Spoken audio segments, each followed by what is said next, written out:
क्या आपने कभी सोचा था कि भारत की सियासत में अब विदेशी आवाजों का इस्तेमाल अब विपक्ष पर वार करने के लिए किया जाएगा? जी हाँ दोस्तों, अब ये दिन आ गए हैं जब एक अमेरिकी गायक का सहारा लेकर राहुल गांधी पर वार किया जा रहा है। और दोस्तों, ये कोई मामूली बात नहीं है। ये काम कर रहे हैं मोदी सरकार के मंत्री किरण रिजिजू। सबसे पहले आप देखिए किरण रिजिजू साहब का बयान। उन्होंने ट्वीट कर कहा, दोस्तों क्या जमाना आ गया है, एक विदेशी महिला एक भारतीय को देशभक्ति का पाठ पढ़ा रही है। अब सवाल उठता है, रिजिजू साहब, अगर ये बात आपको इतनी बुरी लगी तो आप ही क्यों उस विदेशी महिला की बयान को एम्पलीफाई कर रहे हैं? दोस्तों, क्या भारतीय जनता पार्टी अब इतना बौखला चुकी है कि राहुल गांधी पर प्रहार करने के लिए अब उन्हें विदेशियों का सहारा लेना पड़ रहा है? अब जरा जानते हैं दोस्तों कि ये विदेशी महिला कौन है। दोस्तों, आपकी स्क्रीन पर ये है मेरी मिलबेन, अमेरिका की एक गायक जो अक्सर बीजेपी के प्रचार कार्यक्रमों में नजर आती है। भारत प्रेम की बातें करती है, मोदी सरकार की तारीफें करती है और अब वही राहुल गांधी पर हमला बोल रही है। लेकिन पहले समझिए दोस्तों, पूरा मामला आखिर शुरू कहां से हुआ। राहुल गांधी ने हाल ही में सोशल मीडिया पर एक पोस्ट डाला जिसमें उन्होंने साफ कहा, मोदी जी ट्रंप से डरते हैं, और उन्होंने इसका जिक्र 5 बिंदुओं पर किया।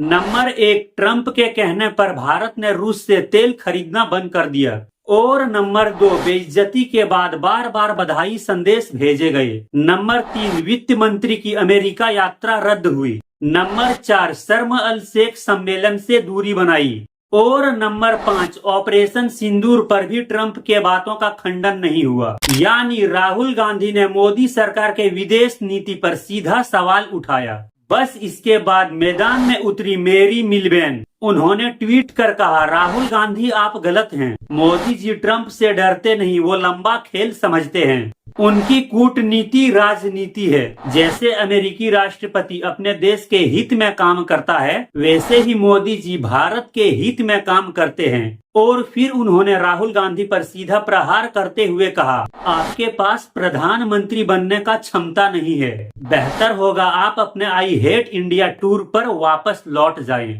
अब जरा सोचिए दोस्तों, जब एक विदेशी महिला राहुल गांधी पर इतनी तीखी टिप्पणी करती है तो बीजेपी के मंत्री खुद उसी बयान को शेयर करके कहते हैं, क्या जमाना आ गया है, विदेशी हमें देशभक्ति सिखा रहे हैं। अरे साहब, सवाल ये नहीं कि वो विदेशी है या भारतीय है, सवाल ये है, क्या अब बीजेपी की राजनीति भारतीय आवाजों से आगे बढ़कर विदेशी पृष्ठांकन पर निर्भर हो गई है, या वाकई विपक्ष को जवाब देने के लिए अब अमेरिकी गायिकाओं की जरूरत पड़ रही है? राजनीति में मतभेद होना जरूरी है, लेकिन अगर बहस की भाषा विदेशी हो जाए तो ये देश के लोकतंत्र के लिए खतरनाक संकेत है। आज सवाल सिर्फ राहुल गांधी पर हमले का नहीं है, सवाल ये है, क्या अब भारतीय राजनीति इतनी कमजोर हो चुकी है कि उसे अपनी आवाज बुलंद करने के लिए किसी विदेशी सुर का सहारा लेना पड़े? जब देशभक्ति की आउटसोर्स होने लगे तो समझ लीजिए सियासत का सुर बिगड़ चुका है। आपको क्या लगता है दोस्तों? अपनी राय कमेंट में जरूर लिखिए। और अगर वीडियो पसंद आया हो तो वीडियो को लाइक करके अपने दोस्तों के साथ शेयर कीजिए। और इसी तरह के धमाकेदार न्यूज को पाने के लिए चैनल को सब्सक्राइब करके हमसे जुड़िए।